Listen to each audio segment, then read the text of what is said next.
Hello students, अब हम start कर रहे हैं चैप्टर 14 जिसका नाम है सांख्यिकी। सांख्यिकी में हम आंकड़ों के बारे में पढ़ते हैं। पहले हम देखते हैं आंकड़े क्या होते हैं। एक निश्चित उद्देश्य से एकत्रित किए गए तथ्यों या अंकों को आंकड़े कहते हैं। फॉर एग्जाम्पल, मैथ टेस्ट में मान लो किसी बच्चे के अंक की हमने इकट्ठे किए, हमने लिस्ट बनाई है तो उसे आंकड़े कहेंगे। या किसी विद्यालय में क्लास वाइज हम बच्चों की स्ट्रेंथ देखते हैं कि क्लास फर्स्ट में, सेकंड में या 9, 10, 11, 12 अलग अलग क्लासेस में कितने कितने स्टूडेंट हैं, और अगर हम उसकी लिस्ट बनाएं तो वो भी हमारे क्या है, आंकड़े। यानी हमने किसी भी तथ्यों को या अंकों की लिस्ट बनाई, उसे क्या कहते हैं, आंकड़े। हमने 9th क्लास में भी सारणी बनाई थी, आपको याद होगा, बारंबारता सारणी, वर्गीकृत बारंबारता सारणी। उनको क्या कहते हैं, आंकड़ों की सारणी बनाना। आंकड़े दो तरह के होते हैं, वर्गीकृत और अवर्गीकृत। अवर्गीकृत जो आंकड़े होते हैं, जिस तरह से मान लो किसी एक बच्चे के पिछले 6 मैथ्स के टेस्ट हुए और उसके अंक लिखे हमने, या कुछ भी इस तरह से हम क्लास में से बच्चों के मैथ के अंक की लिस्ट बना सकते हैं। तो इस तरह से इन्हें क्या कहते हैं, अवर्गीकृत आंकड़े, कि हमने बच्चों से पूछा और उनके मार्क्स लिखते गए, तो ये हुए अवर्गीकृत आंकड़े। वर्गीकृत आंकड़े क्या होते हैं, फॉर एग्जाम्पल जब टेस्ट हुआ क्लास में 30 मार्क्स का, तो ये पूछा गया पहले कि 10 से कम नंबर वाले जितने स्टूडेंट हैं उनके वो कितने हैं, काउंटिंग करी। मान लो वो 5 बच्चे हैं जिनके 10 से कम मार्क्स आए हैं, तो 0 से 10 मार्क्स वाले 5 स्टूडेंट्स हो गए हमारे। और फिर 10 से 20 यानी 20 से कम वाले जिनके 10 नंबर हैं या 10 से ज्यादा वाले हैं, और 20 तक वो बच्चे मान लो हमारे 7 हैं।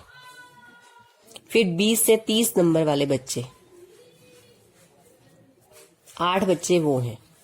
तो ये है हमारे वर्गीकृत आंकड़े, कि हमने इनको वर्गीकृत कर लिया। तो हमने अवर्गीकृत आंकड़े देखे, ये क्या होते हैं, जो इस तरह से मान लो किसी बच्चे की किसी टेस्ट के अंक लिखे जाते हैं। 6 बच्चों के मैंने यहाँ पे टेस्ट के नंबर लिख लिए, इन्हें कहते हैं अवर्गीकृत आंकड़े। इस तरह से हमने आंकड़ों को वर्गीकृत करके लिखा, इसे कहते हैं वर्गीकृत आंकड़े। इसमें तो हमें संख्याएं जो हैं अलग अलग दिखाई दे रही हैं, ये तो हमारे अंक हैं सीधे सीधे। इसमें देखते हैं इनको क्या कहते हैं। जो ये वर्गीकृत सारणी होती है, इनके कुछ नाम होते हैं जो हमने यहाँ पे पढ़ने हैं। कोई भी आप वर्ग अंतराल लो, ये जो 0 से 10 है ये हमारा पहला वर्ग अंतराल है, या 10 से 20 ये दूसरा वर्ग अंतराल है, तीसरा वर्ग अंतराल 20 से 30, ऐसे पढ़ते हैं इसको। जो इसमें पहला अंक होता है इसे कहते हैं निचली सीमा, और जो इधर वाला होता है इसे कहते हैं ऊपरी सीमा। बहुत अच्छे से समझना है, 2-3 बातें हैं और सबसे इजी चैप्टर है आपका, बहुत ध्यान से समझना है। निचली सीमा, ऊपरी सीमा, 2-3 बातों को याद रखना है। अब ये दूसरा वर्ग अंतराल है, तो ये हो गई हमारी निचली सीमा, ये हो गई हमारी ऊपरी सीमा। यहाँ पर 20 ऊपरी सीमा है, लेकिन जब यहाँ आएंगे 20 से 30, तो अब यहाँ पर 20 क्या है, निचली सीमा, और ये है ऊपरी सीमा। वर्ग अंतराल को देख के जो पहले वाला होगा उसे कहेंगे निचली सीमा, और उधर वाले को कहेंगे ऊपरी सीमा। पहला तो ये। उसके बाद एक दूसरा नाम याद करना है हमें, क्या होता है इसका मतलब, ये होता है वर्ग चिन्ह। नाम तो है इसका वर्ग चिन्ह, इसका मतलब होता है इनके बीच में संख्या, बिल्कुल सेंटर में क्या आएगा उसे कहते हैं वर्ग चिन्ह। अब हमें पता है 0 से 10 के बिल्कुल सेंटर में क्या आएगा, 5 आएगा। 10 से 20 के बिल्कुल सेंटर में क्या आएगा, 15 आएगा। 20 से 30 के बिल्कुल सेंटर में क्या आएगा, 25 आएगा। तो ये सब क्या है, इनके वर्ग चिन्ह। इसका वर्ग चिन्ह है 5, इसका वर्ग चिन्ह है 15, इसका वर्ग चिन्ह है 25। अगर हमारे पास एक वर्ग अंतराल है 11 से 13, इसके बीच में कौन सा नंबर आता है, 12, तो उसका वर्ग चिन्ह क्या है, 12। 11 को कहेंगे निचली सीमा, 13 को कहेंगे ऊपरी सीमा, 12 क्या है इसका वर्ग चिन्ह, वर्ग चिन्ह। और इसे दिखाते हैं हम xi लिख के, वर्ग चिन्ह। होता क्या है ये, इनके बिल्कुल जो बीच में संख्या आती है उसे वर्ग चिन्ह कहते हैं। लेकिन इसका एक फॉर्मूला भी है, अगर आपको ऐसे नहीं पता चल रहा कि बीच में क्या आता है तो दूसरा तरीका है निकालने का। कैसे निकाल सकते हैं, वर्ग चिन्ह का फॉर्मूला भी याद करना है आपको। निचली सीमा प्लस ऊपरी सीमा बाय 2। अब निकाल के देखते हैं। मान लो हमने इसका वर्ग चिन्ह निकालना है। निचली सीमा 0 प्लस ऊपरी सीमा 10, दोनों को प्लस करना है।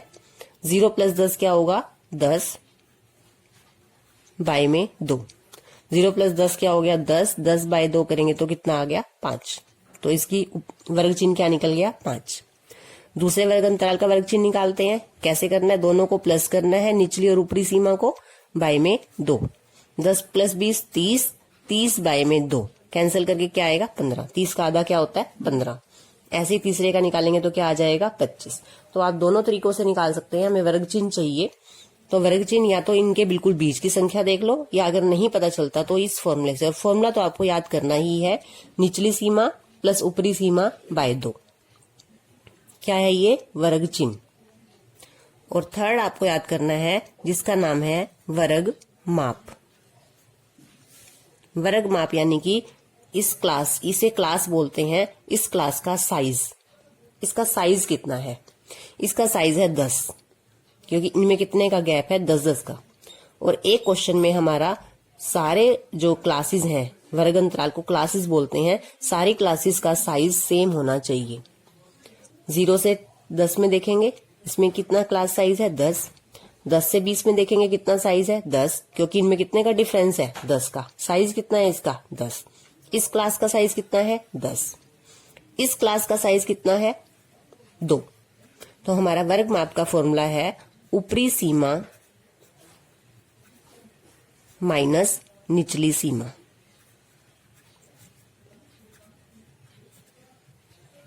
तो जो ये फॉर्मूले हैं, एक ये वर्ग माप, एक ये वर्ग चिन्ह और निचली सीमा और ऊपरी सीमा, इसके बारे में हमें अच्छे से पता होना चाहिए।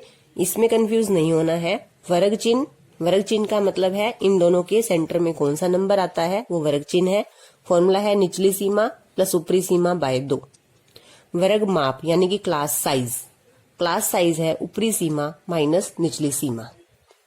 हमने 9th क्लास में माध्य निकालना सीखा था। माध्य को औसत भी कहते हैं, माध्य या औसत या एवरेज। कैसे निकाला जाता है माध्य? माध्य होता है, हमने फॉर्मूला याद किया था, उस फॉर्मूले से हमने क्वेश्चन किए थे, आंकड़ों का योग बाय आंकड़ों की संख्या।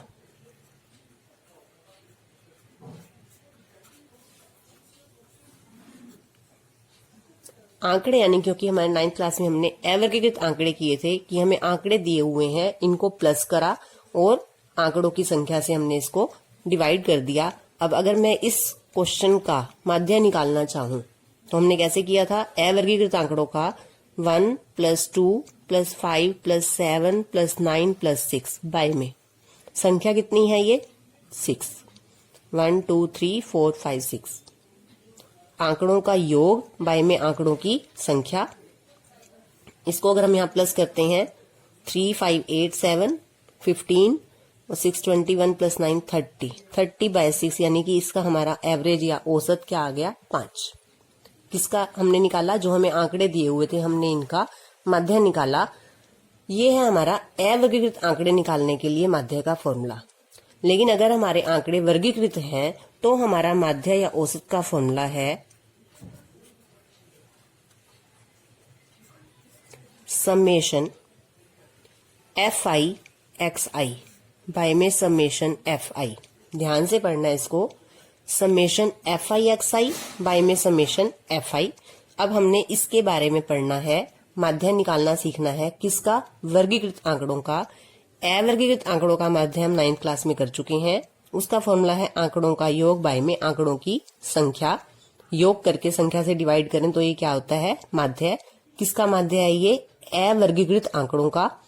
अब हम वर्गीकृत आंकड़ों की बात कर रहे हैं वर्गीकृत आंकड़ों का माध्य निकालने के हमारे पास 3 मेथड हैं। अगर हमारे आंकड़े वर्गीकृत हैं तो माध्य निकालने के हमारे पास 3 फॉर्मूले हैं। पहला है प्रत्यक्ष विधि,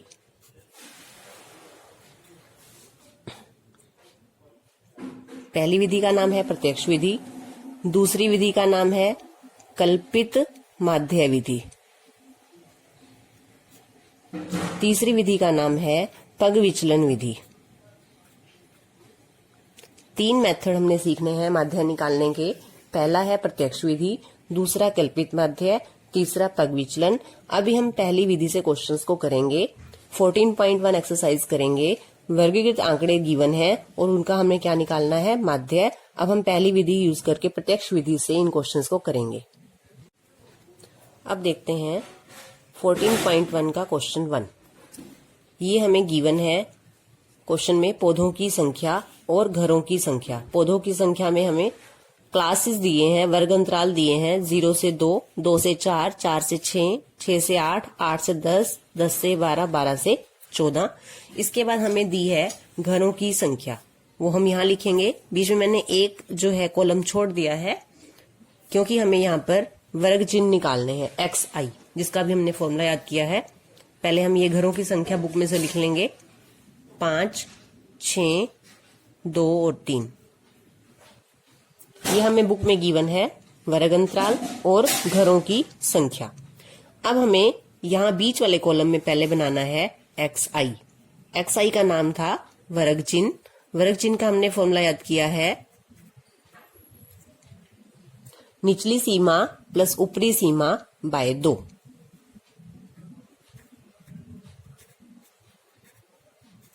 प्लस ऊपरी सीमा बाय में 2। ये xi का फॉर्मूला है हमारा। अब सबसे पहले हमें xi निकालना है और उससे पहले भी आपको ये देखना है कि जो आपके क्लासेस हैं, जो आपके वर्ग अंतराल गिवन है, इन सब में जो इनका वर्ग माप है, इनका जो साइज है वो सेम होना चाहिए। जैसे इसमें 2 का गैप है, इसमें भी 2 का गैप है, 4 से 6, 6 से 8, 8 से 10 सभी में साइज सेम है, सब में 2-2 का गैप है। अब हम निकालते हैं वर्ग चिन्ह, या तो इन दोनों के बीच की संख्या देख लो। 0 से 2 के बीच में क्या आता है, 1। नहीं तो आप एक बार प्लस कर लो इसको, 0 + 2 कितना हो गया, 2। 2 बाय 2 कितना आएगा, 1। या यहाँ पे करके भी देख सकते हैं रफ काम में, इधर साइड पे। निचली सीमा प्लस ऊपरी सीमा बाय 2, 2 बाय 2 करेंगे तो क्या आएगा, 1। अगले का करेंगे 2 + 4 बाय 2, 2 + 4 6, 6 बाय 2 कितना आ जाएगा, 3। 1, 2 निकालने के बाद आपको समझ में आएगा कि इसके बीच की संख्या ही आ रही है। 2, 4 के बीच की संख्या, फिर 4 और 6 के बीच की संख्या 5, 7, 9, 11 और 12 से 14 के बीच में 13। जो हमें ये संख्या दी होती है बुक में, इसे कहते हैं fi, बारंबारता, जिसका नाम है बारंबारता। वर्ग चिन्ह को नाम देना है xi। अब हमने इन दोनों कॉलम को मल्टीप्लाई करना है, यानी कि xi और fi की मल्टीप्लाई, fi xi। fi और xi को मल्टीप्लाई करेंगे, मल्टीप्लाई करके लिखेंगे। इन दोनों को गुना करेंगे तो क्या आ गया, 1। इन दोनों को करेंगे तो 6, 5 1 जा 5। इस तरह से आप गुना करते रहेंगे सभी को। 11 को 2 से करेंगे, 13 को 3 से करेंगे।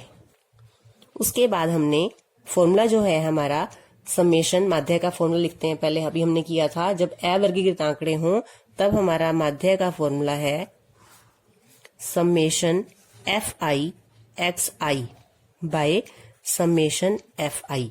इसका मतलब हमें इस कॉलम का और इस कॉलम, समेशन का मतलब है योग, इसका fi xi का और जो समेशन fi है, इन दोनों कॉलम का जोड़ करना है। तो इन दोनों प्लस करेंगे, पहले इसको प्लस करते हैं। 3, 4, 5 9, 9 और 6 15 और 2 17 और 3 20। समेशन fi कितना आ गया हमारा, 20। अब यहाँ पे इसका समेशन करेंगे, यानी इनका योग करेंगे, समेशन fi xi।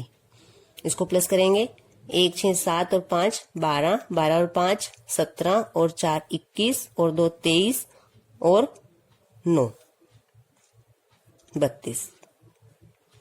3 और 3 6 और 2 8, 5 13 और 3 16।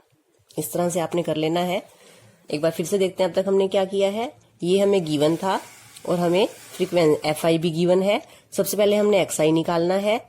XI कैसे निकालते हैं, इन दोनों के बीच की संख्या या ये फॉर्मूला लगा के करेंगे, उसके बाद इन दोनों को मल्टीप्लाई करेंगे, FI XI निकलेगा। फिर हमने इनका योग करना है FI XI का और FI का। अब हमने माध्य का फॉर्मूला लगाना है, summation FI XI by summation FI। ये कितना आ गया हमारा 162 और इसको डिवाइड करना है 20 से।